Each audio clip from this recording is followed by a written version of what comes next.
I'm so excited today to share with you one of this incredible monograph of one of my favorite jewelry creators, jewelry designers, Wallace Chan. It's an epic book published in 2015 by Juliet de la Rochefoucauld. It's titled Dream, Light, Water, and it has 85 different pieces that are just jaw-dropping in their technical innovation and in the beauty that Wallace Chan has been able to create. My name is Sergio Andres with Elegance Found. I'm so excited to share with you my favorite pieces today. The first one I'd like to share with you is the one that was on the cover, which is a necklace called Now and Always. And it represents a technical innovation that Wallace Chan created and shared with the world in 1987, and really kind of gave him his foothold as a technical innovator in the world of high jewelry. He had started off his career as a gem carver, but one of the things that is exceptional about Wallace Chan is how closely he looks at things and how detailed, and how he really wants to understand the intricacies of nature itself. This piece is mind-blowing because it's a single figure carved in 135 karat aquamarine stone, but it's reflected in four sides. It was inspired by double exposure photography, and he really just wanted to see if he could figure it out. And he did that by studying the optical properties of the stone itself. So, how the refraction works in aquamarine, and also where these geometries needed to be able to create one figure and have four reflections. The thing that's amazing about this book, and what was wonderful to see it in real life, is that there is a photo that it really explains this cut.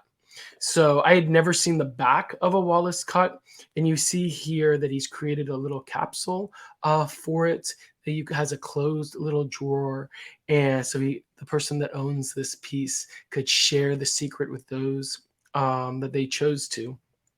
But see here that he reverse cut, basically cut this face in backwards in an intaglio style and achieve these amazing reflections. And you see some of the detail. You see the amethyst, the opal, the diamonds, just incredible work that Wallace Chan puts forward in every single one of his pieces. So that's the Wallace cut, 1987. Incredible. Another technique that he's known for is this one, which is he refers to as gemstone setting, gemstone technique. And when I saw this piece, this is a ring about this big that is called Eternal Sunshine Ring. And when I saw this photo, I was just blown away.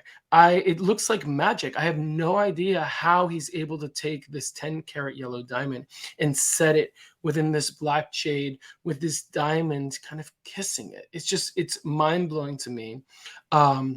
He's using the strength of the titanium that he uses to have hidden prongs, but to me it looks just floating and magnificent and incredible. So he was actually able to do this partly because of his fascination with titanium, which he's become a master at, but it didn't always start off that way. This is the first piece that he did in titanium. He took a block of titanium and he just hammered it out. For him, engraving, hammering, these were the tools that he understood. And this particular brooch was the result of that exploration. And he took him a long time to get here. And what he did is he depicted a mother and child elephants. And this is the natural color of platinum. And it really started him seeing kind of how amazing platinum could be, which was always inspiring because he wanted to create large scale pieces, and titanium is light. The other thing that titanium is it's strong. So you can set the stones, and you see it up here in a detail. You can set the stones with almost no metal. And the other thing that is absolutely amazing about titanium that has really kind of changed the high world of jewelry and brought titanium out of the world of non-precious metals and made it the celebrity of high jewelry today. It's its ability to take color.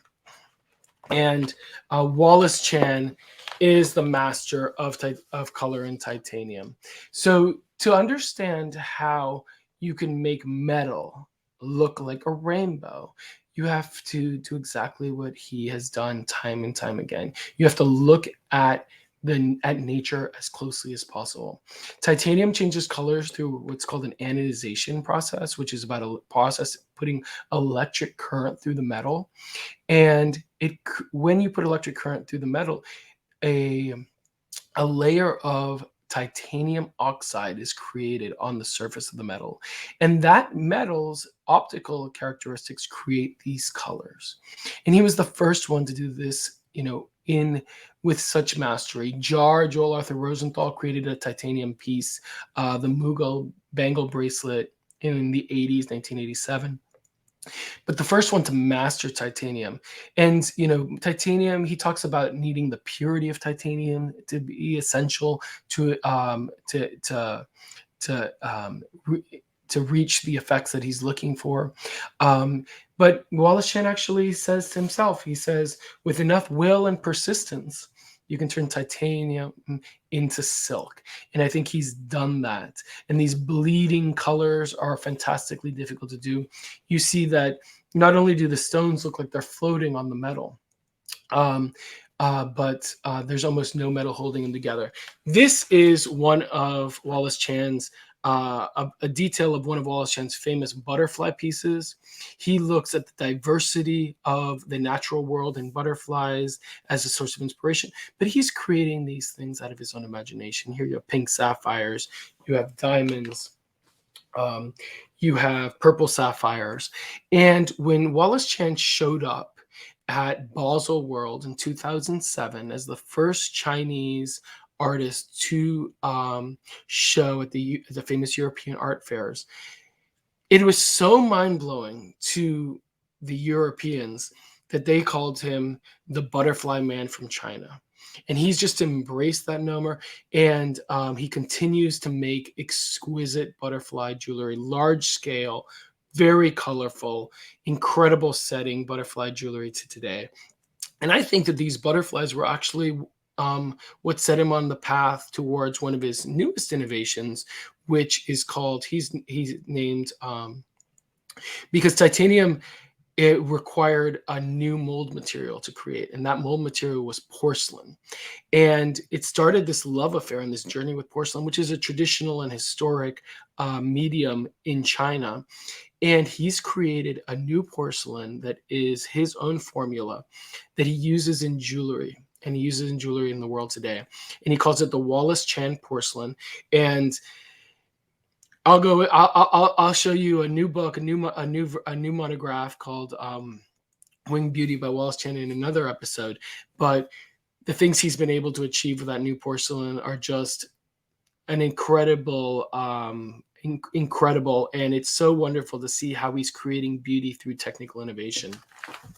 This monograph, I think it's well worth getting for anyone that's interested in the world of high jewelry, how Wallace Chan has used his technical innovation to change the world of high jewelry. So many beautiful pieces, so much inspiration. So I would recommend it for anyone that's a lover of beautiful jewelry, anyone that's a jewelry historian, to see kind of these effects and these amazing achievements that he's been able to create. My name is Sergio Andres, with Elegance Found. Thank you, and I hope you have a wonderful day.